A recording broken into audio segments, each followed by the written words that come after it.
Friends, welcome to RJ medical education. आज का हमारा टॉपिक है एंडोक्राइन पैंक्रियाज। पैंक्रियाज के दो फंक्शंस हैं, एक है एक्सोक्राइन फंक्शन एंड एक है एंडोक्राइन फंक्शन। एक्सोक्राइन पैंक्रियाज का मतलब है कि वो डाइजेशन में हेल्प करता है, डाइजेस्टिव जूसेस रिलीज करता है। लेकिन एंडोक्राइन पैंक्रियाज एक एंडोक्राइन ग्लैंड है जो कि हॉर्मोन्स को सिक्रीट करती है डायरेक्टली ब्लड में। पैंक्रियाज में क्लस्टर्स ऑफ सेल्स प्रेजेंट होते हैं, special types of cells present होते हैं जिनको हम बोलते हैं पैंक्रियाटिक आइलेट्स या फिर आइलेट्स ऑफ लैंगरहैंस। ये डायग्राम आप देख सकते हैं। जो पैंक्रियाज है वो बिहाइंड द स्टमक प्रेजेंट होता है, स्टमक के पीछे, और इसका जो हेड है वो ड्यूडेनम में कनेक्टेड रहता है ताकि पैंक्रियाटिक डक्ट के थ्रू ये अपने जूसेस स्मॉल इंटेस्टाइन में छोड़ सके। पैंक्रियाज के अंदर special types of cells present है जो कि all over the pancreas scattered रहते हैं। ये सेल्स कौन कौन से होते हैं? 4 टाइप्स ऑफ सेल्स प्रेजेंट होते हैं पैंक्रियाज में, 4 टाइप्स। फर्स्ट जो है वो है alpha cells, second beta cells, third delta sales and fourth जो है एफ सेल्स या फिर इनको बोलते हैं पॉलीपेप्टाइड पीपी सेल्स। जो अल्फा सेल्स हैं ये 20% अमाउंट में प्रेजेंट होते हैं पैंक्रियाज में। ये ग्लूकागन हार्मोन सिक्रीट करते हैं। जो बीटा सेल्स है ये सबसे अबंडेंट सेल्स हैं, प्रेजेंट जो है पैंक्रियाज में 75% प्रेजेंट होते हैं एंड ये इंसुलिन को रिलीज करते हैं। जो डेल्टा सेल है वो ओनली 4% प्रेजेंट होते हैं, वो सोमैटोस्टैटिन हार्मोन को रिलीज करते हैं और इसका दूसरा नाम है growth hormone releasing inhibiting hormone. ये एक इनहिबिटिंग हार्मोन है जो कि दूसरे हार्मोन्स को रोकता है। एफ सेल्स और पॉलीपेप्टाइड सेल्स ओनली 8% प्रेजेंट होते हैं, 1% इन पैंक्रियाज। ये हार्मोन पैंक्रियाटिक पॉलीपेप्टाइड रिलीज करते हैं। अल्फा सेल्स जो कि ग्लूकागन रिलीज करते हैं, इनका क्या फंक्शन है कि ग्लूकागन जो ब्लड का ग्लूकोज लेवल है उसको इंक्रीज करता है। ब्लड में अगर ग्लूकोज कम है तो उसके लेवल को इंक्रीज करता है। जो बीटा सेल्स है इंसुलिन रिलीज करता है, इंसुलिन ब्लड में प्रेजेंट ग्लूकोज के लेवल को कम करती है। जो डेल्टा सेल्स है सोमैटोस्टैटिन या फिर इसको इनहिबिटिंग हार्मोन भी कहते हैं। इनहिबिटिंग का मतलब है किसी को रोकना। ये इंसुलिन और ग्लूकागन की सिक्रीशन को भी रोकता है, प्लस इसका नाम है ग्रोथ हार्मोन इनहिबिटिंग हार्मोन। ये ग्रोथ हार्मोन को भी इनहिबिट करता है। जो पैंक्रियाटिक पॉलीपेप्टाइड हार्मोन है ये अल्फा सेल्स की सिक्रीशन को इंक्रीज करता है, ग्लूकागन की सिक्रीशन को इंक्रीज करने में हेल्प करता है। अब हम डिटेल में इसको पढ़ेंगे कि ये प्रोसेस जो ग्लूकोज का लेवल मेंटेन करने का प्रोसेस है ये कैसे होता है। Now we will study about insulin जो कि बीटा सेल्स और पैंक्रियाटिक आइलेट से सिक्रीट होता है। इंसुलिन एक ओनली एंटी डायबिटिक हार्मोन है हमारी बॉडी में। डायबिटीज एक ऐसी कंडीशन होती है जिसमें ब्लड ग्लूकोज लेवल इंक्रीज हो जाता है। एंटी डायबिटिक का मतलब है कि ब्लड ग्लूकोज लेवल जो ज्यादा रेज हो गया है उसको नॉर्मल लेवल पर लेके आना या उसको लोअर करना। इंसुलिन एक ओनली एंटी डायबिटिक हार्मोन है, एकलौता एंटी डायबिटिक हार्मोन है हमारी बॉडी में जो कि रेज्ड ब्लड ग्लूकोज लेवल को लो करता है। इसका फंक्शन यही है, lower raise blood glucose level. And ये बीटा सेल्स ऑफ पैंक्रियाज से सिक्रीट होता है। अब ये जो ब्लड ग्लूकोज लेवल बढ़ा हुआ है इसको ये लो कैसे करता है? Bye promoting storage of nutrients. ये क्या करता है, जो ग्लूकोज ब्लड में रेज हो चुका है, ज्यादा है, उसको एक्सेस ग्लूकोज को ये स्टोर कर देता है बॉडी में एंड ब्लड में उसका लेवल कम हो जाता है।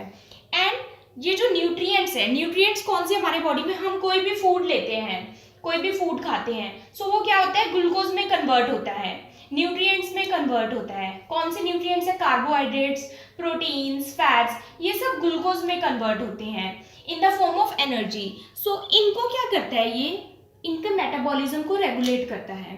कैसे करता है? सबसे पहले कार्बोहाइड्रेट की अगर हम बात करें तो ये क्या करता है, stimulate uptake and use of glucose by the cells. अब जो जैसे कार्बोहाइड्रेट का मेटाबॉलिज्म ये कैसे रेगुलेट कर रहा है कि जो सेल्स हैं उनकी जो परमेबिलिटी है वो ग्लूकोज के लिए इंक्रीज कर देता है ताकि ग्लूकोज जो है सेल्स के अंदर ट्रांसपोर्ट हो सके और सेल्स उसको यूटिलाइज कर सकें। सेल्स उसको यूज कर लेते हैं ग्लूकोज को और ब्लड में उसका लेवल कम हो जाता है। अब ये जो ग्लूकोज है वो क्या हो जाता है, स्टोर हो जाता है। कैसे? Convert glucose to glycogen. Insulin क्या करती है, ग्लूकोज को ग्लाइकोजन में कन्वर्ट कर देती है। ग्लाइकोजन क्या एक स्टोरेज फॉर्म है ग्लूकोज की, इस प्रोसेस को बोलते हैं ग्लाइकोजेनेसिस। ये जो ग्लूकोज है ये in the form of glycogen कहाँ स्टोर होता है? लीवर में, स्केलेटल मसल्स में और एडिपोज टिश्यूज में, जिनको फैटी टिश्यूज भी कहते हैं, वहां पर जाकर ग्लूकोज स्टोर हो जाता है। ये हो गई कार्बोहाइड्रेट्स की बात। अब अगर हम बात करें प्रोटीन्स की, तो प्रोटीन्स पर ये कैसे मेटाबॉलिज्म को रेगुलेट करते हैं कि ये प्रोटीन्स की सिंथेसिस करवाता है। प्रोटीन सिंथेसाइज हो गए, अब ये अमाइनो एसिड को क्या करवा देता है, स्टोरेज कर देता है बॉडी में। स्टोर कर देता है कहाँ पे, मसल्स में, लीवर में, वहां पर जाके प्रोटीन स्टोर हो जाते हैं एंड ये उन एंजाइम्स को बढ़ावा देता है जो कि प्रोटीन्स की स्टोरेज करते हैं एंड उन एंजाइम को ये इनहिबिट कर देता है, रोक देता है, जो कि प्रोटीन्स का दोबारा कैटाबॉलिज्म करते हैं, यानी प्रोटीन्स को दोबारा तोड़ते हैं इनटू ग्लूकोज। सो हमें ये नहीं करवाना। इंसुलिन का वर्क क्या है, प्रोटीन को स्टोर करना, ग्लूकोज को स्टोर करना, ना कि प्रोटीन्स को दोबारा ग्लूकोज में कन्वर्ट करना। इसलिए ये उन एंजाइम्स को इनहिबिट कर देता है जो कि प्रोटीन्स को दोबारा ग्लूकोज में कन्वर्ट करते हैं। सेम प्रोसेस ये फैट्स के ऊपर करता है। फैट्स को भी ये सिंथेसाइज करवाता है एंड स्टोर करवा देता है फैट्स को, स्टोरेज। इसको बोलते हैं लिपोजेनेसिस।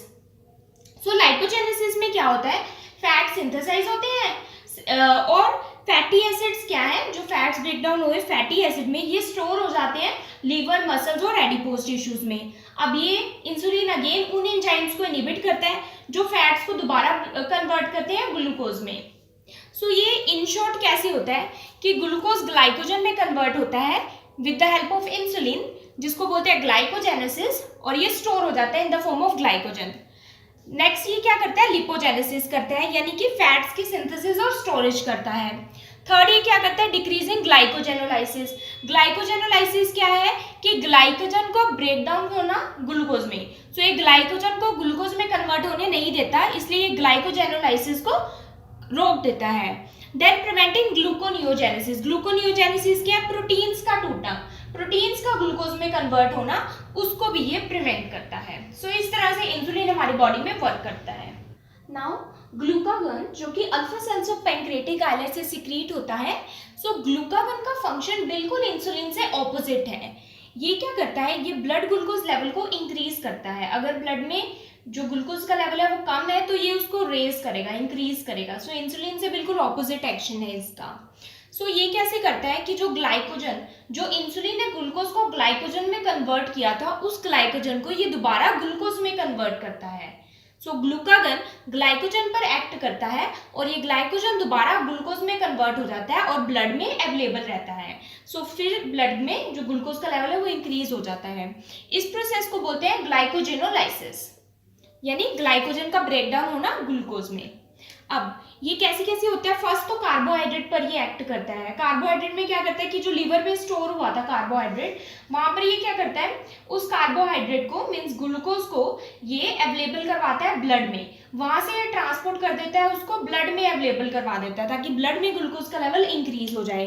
सेकेंड, ग्लूकोनियोजेनेसिस, जो प्रोटीन स्टोर हुए थे उनको भी दोबारा से ये ग्लूकोज में कन्वर्ट करता है और in the form of glucose जो प्रोटीन्स है वो ब्लड में अवेलेबल रहते हैं। सेम ही फैट्स पर ऐसे एक्शन करता है। फैट्स पर भी ये लिपोलिसिस करता है। जो एडिपोज टिश्यू में फैट स्टोर हुआ था उसको फैटी एसिड्स में कन्वर्ट करके ये ब्लड में अवेलेबल करवाता है ताकि in the form of glucose proteins, carbohydrates, fats ये सारे ब्लड में अवेलेबल रहें। जहां जहां से ये स्टोर हुआ था वहां से ये ट्रांसपोर्ट करके इनको ब्लड में वापस ले आता है ग्लूकागन, और ये उन एंजाइम्स को बढ़ावा देता है जो ग्लाइकोजन को ग्लूकोज में कन्वर्ट करें।